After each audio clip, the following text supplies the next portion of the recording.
gonna swim, bike, and run in the corner sun. We're gonna swim, bike, and run in the corner sun. 2021. Thank you, Poncho Man. You are the best. It's always great to be here. Almost Kona. This is Breakfast with Bob, not quite Kona edition. My name is Bob Babbitt. We are brought to you by Challenge North America, by Hoka One One, Credo Tri, Amp Human Velo Fix, Four Seasons Hualalai, Normatec Form Goggles, UCAN, Canyon Bikes, and of course, our Challenge Athletes Foundation. Right before COVID hit, we sent out 3,921 grants, totaling $5.9 million to keep challenged athletes in the game of life through sport. A young man joins us now who we have known each other through years and years, a number of different brands. He is the president of Canyon USA. Blair Clark joins us. Blair, how you doing? I'm doing good, but I'm not a young man anymore, Bob. Yes, you are. Compared to me, you are.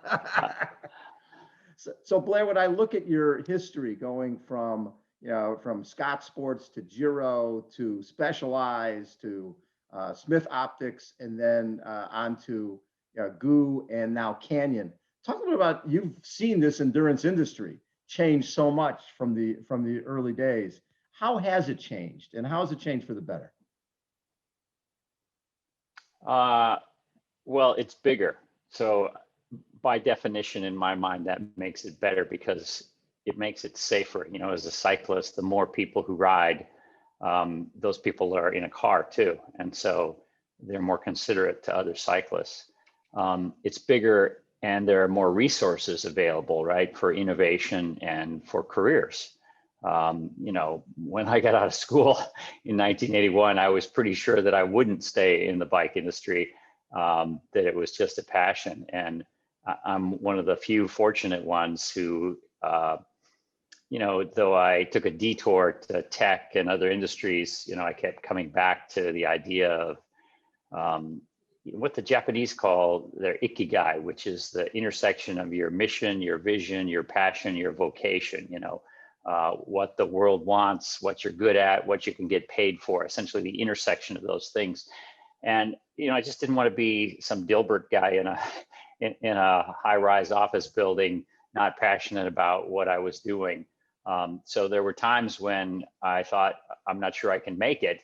But I got lucky. I got really, really lucky to end up at all the different places that I worked at. And the other thing I'd say is different, Bob, is that technology has brought so much more to the world of endurance sports. I mean, I remember my first heart rate monitor. I was in college at UCSB on the cycling team in 1980. And I wore a Pacer 2000 heart rate monitor, which was about the size of maybe two iPhones side by side, strapped to your handlebar, had a cable that went underneath your jersey, and you put these sticky things on your chest. And, that was, and if the unit ever got rained on, it stopped working. I mean, there are just all kinds of disasters with it. But people were desperate for information and for better training. And, so those are some of the bigger things. I just think that, the bicycles, the equipment of today makes what you and I started on. Bob, I've seen your picture of doing early Ironmans. I look back at that bike and the pleasure rack or whatever rack you had on it to bring your sleeping bag because you thought it was a 2-day event. I mean, those are the kinds of things that we all lived through, right? Absolutely. And so it's funny too, because being with, Giro way back, we talk about innovation, talking about coming up with lightweight helmet and how that changed everything. And that might have been helpful, might have been responsible for him potentially winning the Tour de France back in '89, when Greg LeMond won Tour de France '89. Yeah. So that when I look at the technology, I look back at, Mark Allen, Dave Scott, 1989, those guys, if you look at their swim times and run times, they're very equivalent to what the guys are doing now. They're very much 240, 241 for the marathon, right. 49.50 for the swim. The big difference is it's on the bike. 9 for the Ironman bike ride and 408 for the Ironman bike ride. Talk, because you've been there watching the innovation with the Roubaix and Specialized and now at Canyon. Talk about the changes in bike technology. Well, when I first started racing, I was 13, and my racing bike later was a the best one I could afford when I worked in a shop was a Chinelli, and it weighed about 23 pounds. And today, a dual suspension mountain bike at the lightweight range is around 21, 22 pounds.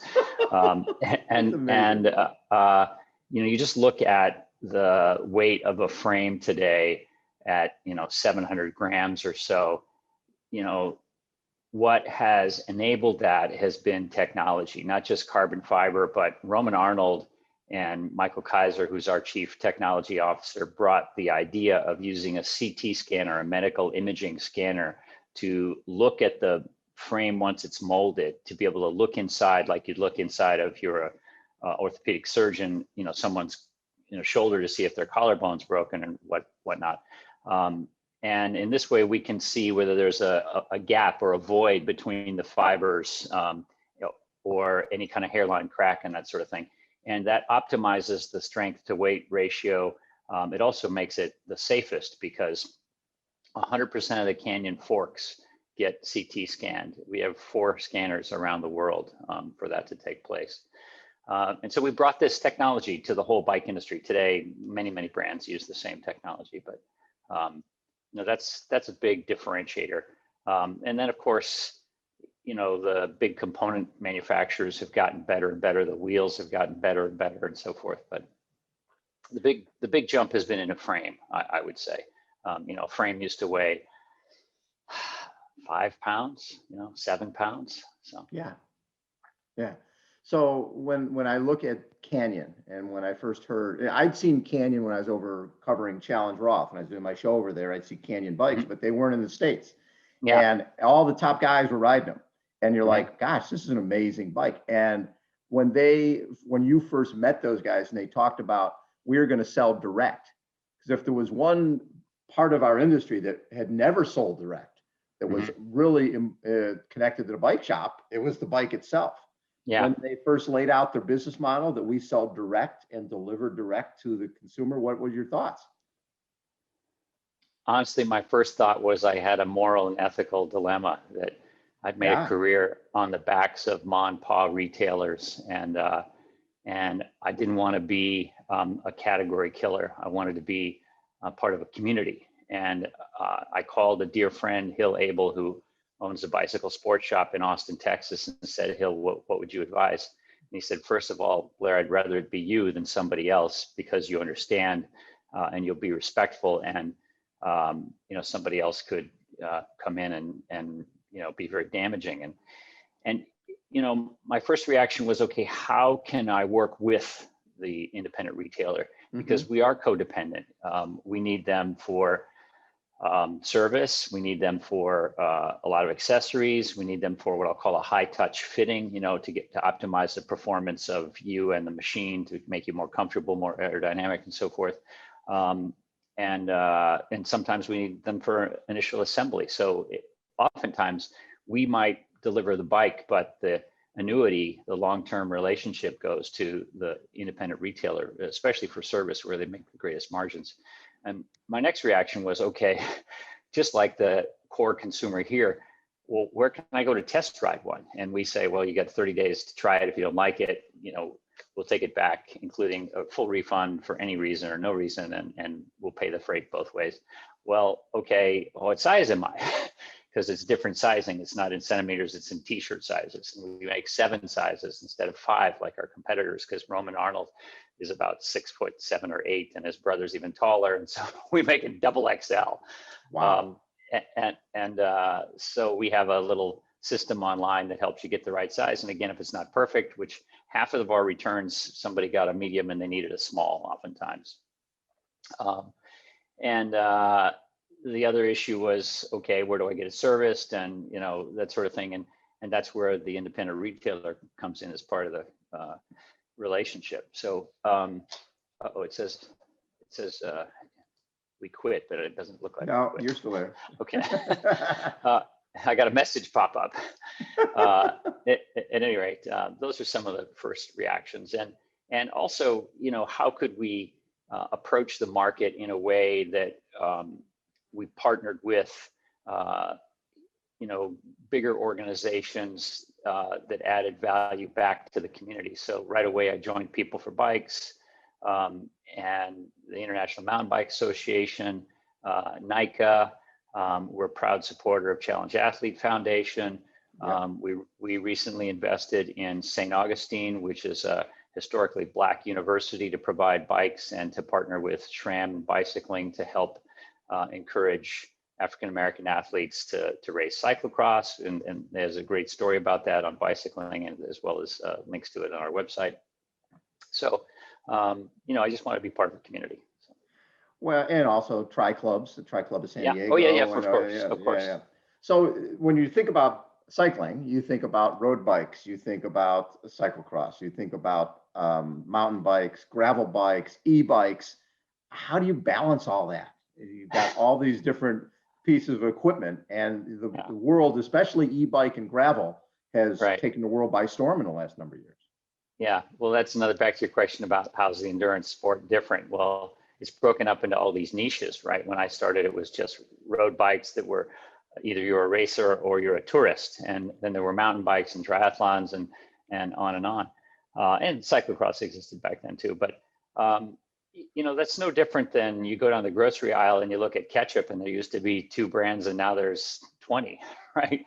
So we are given a lot of choices, and it's a real challenge to spread our marketing support and athlete and team support across all those different activities. But each one of them are critically important to us. And as a brand, a year ago, we had not only the Ironman Kona world champion, but the road world champion, the Enduro world champion, the cyclocross world champion, men and women. So across all those different disciplines, Roman Arnold has found the right athletes and teams to really highlight the performance of the bike and validate our story.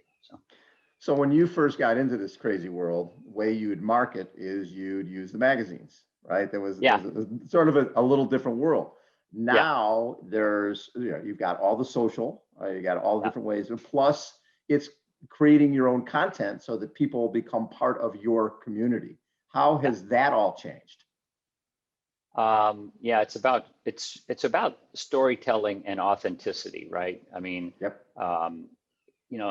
I would say it's changed because the reach is bigger and the access is broader with the smaller spend with the media companies. But with regard to the investment, it's the same or greater because you're building it in-house, or you're outsourcing some of the storytelling. And the big distinction is that now there are fewer magazines. Unfortunately, I used to love all the different magazines, but it's highly concentrated. And bicycling still stands out at the top as having the broadest reach of any of them, at least domestically.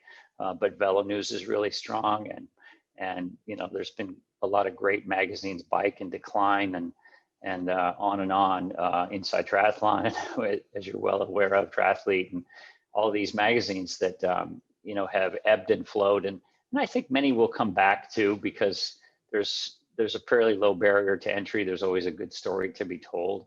The challenge is, how do they monetize and build the distinct value? And you notice too that, Bob, it's no secret that a lot of these online companies that are magazines have decided to start charging a subscription fee. So there's a shift there, So. Right. Bringing a new brand to the U.S., even though it had a huge following internationally, how difficult was that to launch in a very cluttered market? There are a lot of bike companies out there coming in here, really with a lot of people not knowing the brand. I'm sure triathletes and cyclists, hardcore folks knew Canyon, but your average cyclist did not. Yeah. First, sometimes I look back and there were a lot of obstacles with respect to hiring the right people and training them and making the right connections. People like you and Michael Marks in the local community of cyclists who helped us with the Belgian Waffle Ride and the Carrera team and so forth.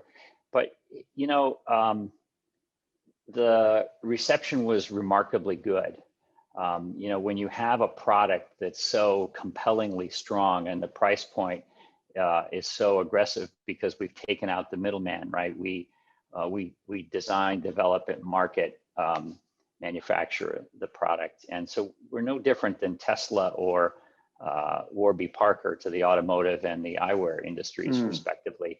In that, by taking out the middleman, we're saving you 20 to 40, in some cases 50, 60% for the same or better technology. So in some ways, it was really easy. The demand was really high because the core consumers were what we were going after first, because they're the key influencers amongst their peers about cycling choices. But you're right, reaching the broader market is our challenge, and how do we go about that? And how do we market to the e-bike consumer, where that's expected to be a $25 billion market by 2025. And we've just introduced e-bikes in the United States this past September with an e-mountain bike, shortly followed by an e-gravel bike this January. But that brings out a consumer that doesn't care as much about our sports marketing heroes and so forth. Though on the e-mountain bike, maybe that's a crossover, because some of those people came from motocross. And so we actually hired Ken Roxon, who's a two-time Supercross world champion, happens to live north of here in Orange County. He's the nicest young man, and he's also German. So there's a lot of crossover there. But he helps us reach that crossover consumer who comes from motocross and wants to try e-mountain biking.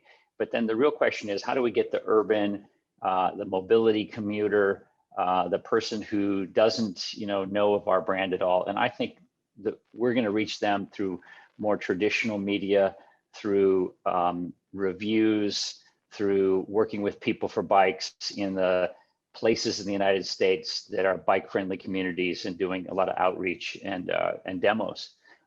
So it has yet to be proven that we can do that, but I think we can. I mean, I think, as I've told some of the people in the company before, if you were interested in investing in Porsche maybe 15 years ago, and Porsche said, we are shifting from our racing heritage of 911 and we're going to make a sedan that's a four-door and called the Panamera, and we're going to make a four-door SUV for the suburbanite who wants a high-performance SUV. People might have said, "Whoa, are you sure you can do that?" But today, it's over 70% of their global business, even though they still have this revered and high-end racing and performance car with the 911s and 964s and so forth. Truth is that they were able to shift, and I think we can too. And during COVID, obviously, you go to a bike shop and there's nothing, right? Everybody is sold out. Has that affected your business as well in terms of more demand and less availability? Yeah, I mean, I would say that the good bike shops get the product. The problem with the traditional model of brick and mortar is that you, as a brand, finance the bike shop. They have your inventory and pay you later for it. So when the brand gets resupplied, they go first to the dealer that they know can pay them back. Right. And in our case, there's a giant shift in the demand for all the components in the supply chain, and it's made lead times as long as 400 days in some cases. Wow. But we benefited from the fact that there was enough demand to sell through all of the inventory that we bought, because even prior to COVID, our lead time was anywhere between 10 and 12 months. So now it's significantly longer. Wow. When you go and train, because obviously you're still fit, what do you prefer? Are you out on the mountain bike? Are you out on the gravel bike? Are you on the road bike? Am I here where the background is? In Sun Valley, Idaho? You're in the mountains, huh? Yeah, exactly. It just depends. I mean, I grew up as a roadie, but I love to mountain bike too, and riding gravel bikes are just a fun diversion that is more of an adventure. I love it all, and I have something in common with anybody who pedals. So I don't care if you're on a recumbent or if you're on a hand cycle or what you're on. So How has the impact of gravel? I mean, it seemed a number of years ago that the numbers of people buying mountain bikes had sort of leveled off, and the gravel seems like it just has taken things to another level. Were you surprised at the impact of gravel? yes, it grew about 70% this last year, according to the NPD figures. Wow. That's a group that tracks sell-through at points of sale for all kinds of industries. Yeah, we sold out of our Grail product, and we could have used twice the number that we had. So now, what's interesting is obviously people are thinking, okay, we're going to have a vaccine and people will be back to normal. How do you predict your sales moving forward, knowing that you were trending upwards anyways? But do you plan on, a 70% growth, that type of thing, moving into 2022, 2023? Well, I'll have more models of gravel bike in 2021 and 2022. We just had one this past year. And yeah, I really expect that there'll be a shift away from pedal mountain bikes to more mountain bikes. Mm-hmm. And that a big driver of that will be resort experiences. Once you try one, I mean, it's remarkable how much fun it is. And some people who initially, it looks like I might have gotten frozen there, I'm not sure, but yeah. Some people who initially thought about riding an e-bike thought of it as cheating, but for me, it's a question of when, not whether. And True. I mean, yeah. you look at like John Howard locally, who's a Ironman champion, yeah, right, cyclist in the 70s, right, land speed record, all that. Yeah, race across America, et cetera, Pan Am, medalist, et cetera. And he's in his 70s, and he's out there on the Swami's ride on the weekend, and he's using the e-bike to keep up on the climbs. And so it's a question of whether, I think, if you are a lifetime endurance athlete doing some cycling, and that when you get to the mountains and you're on an e-mountain bike, you find out that you don't need the chairlift to get to the top and ride down. You can pedal your way up, or you can just go further, faster, and it's just more fun. So. Well, what's fascinating, think about it, a lot of us have, over the years, I don't use the same gears on my bike that I had 10 years ago, right? I've added a few cogs. Right. Right. So eventually you go from adding a few cogs to maybe adding a little motor. What the hell? Right, exactly. It's still a great workout. So it's a great workout. Hey, Blair, first of all, thanks so much for taking time, but more importantly, thank you so much for all your support of CAF. We really appreciated the partnership. It's my honor, Bob. You are an angel in what you do with CAF. So thank you. Blair Clark has been our guest, everybody. Again, Breakfast with Bob, not quite Kona edition. We'll catch you next time. Thanks so much. Okay. Thanks, Bob.